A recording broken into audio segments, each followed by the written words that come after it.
my body was in such poor condition that meditations were actually quite difficult to do. I would imagine. So a lot of the times he'll say like, breathe and relax. And I was like, those are opposites.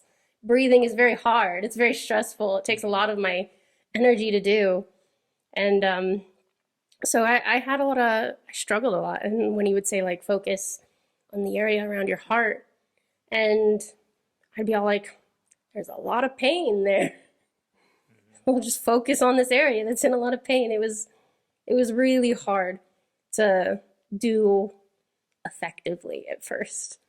And it definitely didn't feel good for a long time. And emotionally at that time, I was like going through major anxiety, major depression. And so even just when he says try and find an elevated emotion, that wasn't possible either. So it was a really difficult time trying to get used to, feeling things. What kind of emotions would you feel during the meditation? Did you feel angry that he's asking me to feel elevated emotions? And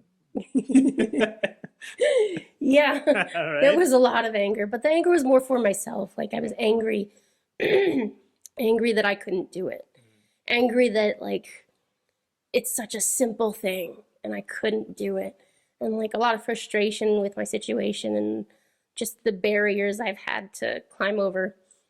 And I've just had a whole lot of anger my whole life.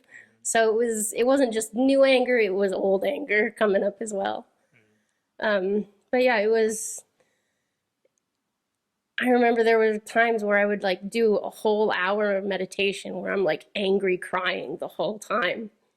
So yeah, I can imagine. I've been there too. Like I do not want to feel this emotion right now. Let me feel what I'm feeling. Right?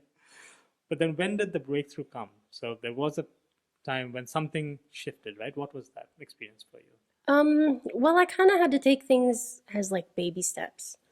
So when I realized that like the meditations weren't really going anywhere, I decided, I was like, okay, let's break this down into like little parts. And I kind of broke it down into like, there's the breath, there's the emotions, and there's the like relaxation. And I was like, breath and relaxation are pretty hard. Why don't we just start with happy? So I just kind of went into like my analytical mode of like what makes me happy. And so I was just paying attention all day long, which was something I was pretty good at, but the thing I would pay attention to was my body. And I was like, I can pay attention to my body. I know I feel happy at some point during the day. I just have to catch it. And so I would just pay attention. I'd just look for whenever I laughed or smiled or something. And I found out that the thing that made me smile the most was videos of puppies and kittens on the internet. So I would just watch YouTube all day long. If it wasn't puppies or kittens, I didn't watch it. And so I kind of like retaught myself what happy feels like. And then once I could feel it on my own without anything to cause it, I was like, okay, now I'm ready to go back to meditating. And I found a little bit more ease and a little less frustration when I was finally able to understand what happy felt like. And then after that, I focused on the relaxation. And part of that meant like I had to, the main goal was to get on lower oxygen amounts, because when you're on oxygen and you're trying to breathe, it makes you breathe almost in a different way. And it's not a very relaxed way to breathe. And so I felt that and I was like, okay, I need to try and get off oxygen. And I'd been doing that for a while. I knew what titrating down meant because the doctors at my hospital, like I couldn't leave the hospital because I was on too much oxygen. And so they had to titrate me down from 40 to 10. And so I was like, okay, I know how to titrate down now. And so I just did it at home. Okay. I just had like my little pulse ox on my finger to show me my oxygen percentage. And I just sit there and I'd watch it. And I'd turn down my oxygen and I'd watch it and just turn it down and just see like how long I could keep my numbers up if I turned it down. And I just did that all day, every day, pretty much. Was just watching my oxygen and turning it down whenever it felt like easy. And so I was gradually going down, and I think I got it down to about 1 liter instead of 10. So Wow. it was just a lot of focus and a lot of work.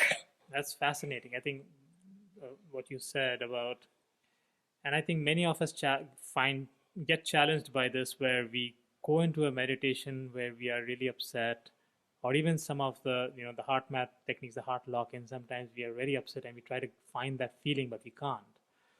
And what you said, you were going to meditations, but you would come out angry, and you would go for 1 hour and nothing's shifting in your state of being. Mm-hmm. And what you do is just watch YouTube videos of puppies.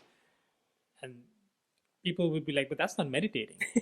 But I think it is. In a way, I think it is. It You know, is. you have to access those emotions somehow. Right. And it just helped. Like I know that you're supposed to do the meditations and you're supposed to like focus and relax, and I was having trouble with all of the components Right. that you needed to meditate.